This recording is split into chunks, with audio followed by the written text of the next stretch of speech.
ወሳ ፋሚሊ እንዴት ናችሁ? እንግዲህ ዛሬ የቢዋይዲ መኪና ምትሃተኝነት አሳያችኋለሁ።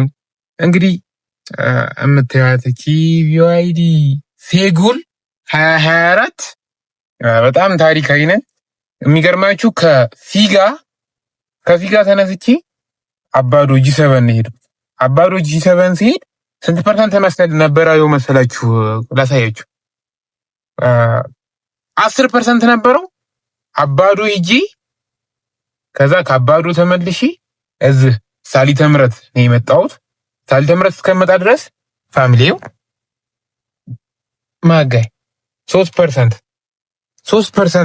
ነው የሆነው። እንግዲህ በጣም ትልቅ ሪስክ ወስጄ ነው። ይገርማችኋል ከፊጋ አባዶ የሄድኩት።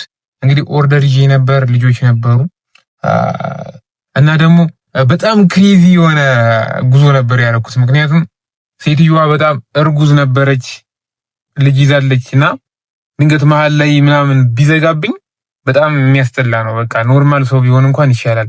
እኔም አዛውኝ እነሱም አዛው ነው ምናምን በቃ ግን በድፍረት ነበር የሄድኩት። ከዛ ፕላኔ የነበረው ከፊጋ አባዶ እንደምንም ብዬ በቃ ሳሊተ ምሕረት መጥቼ ቻርጅ ያደርጋለሁ የሚል ሐሳብ ነበር የነበረኝ። ነገር ግን ፋሚሊ ሳሊተ ምሕረት ስመጣ መብራት የለም ማለት ነው። ከዛ በቃ ክውን ያልኩት 3% አያት አይወስደኝም። ቤቲ አያት ነው፣ አያት ድረስ አይወስደኝም። በጣም ነበር ሐሳብ የሆነብኝ። ከዛ መብራት መጣ ማለት ነው። ያማል ፋሚሊ እንግዲህ መብራት መጥቷል። 3% ነበር እኔ ሐሳቤ የነበረው። በ3% የሚፈጠረውን ነገር ላሳያችሁ ሐስቤ ነበር፣ ግን መብራት መጣ። መብራት ስለመጣ ያው ቻርጅ ያደርገዋለሁኝ ማለት ነው። ግን ላሳያችሁ የነበረው በ10% ከፊጋ አባዶ G7 10 ኪሎ ሜትር ነው ማለትም በስንት መጣው ማለት ነው? በ7% መጣው ማለት ነው።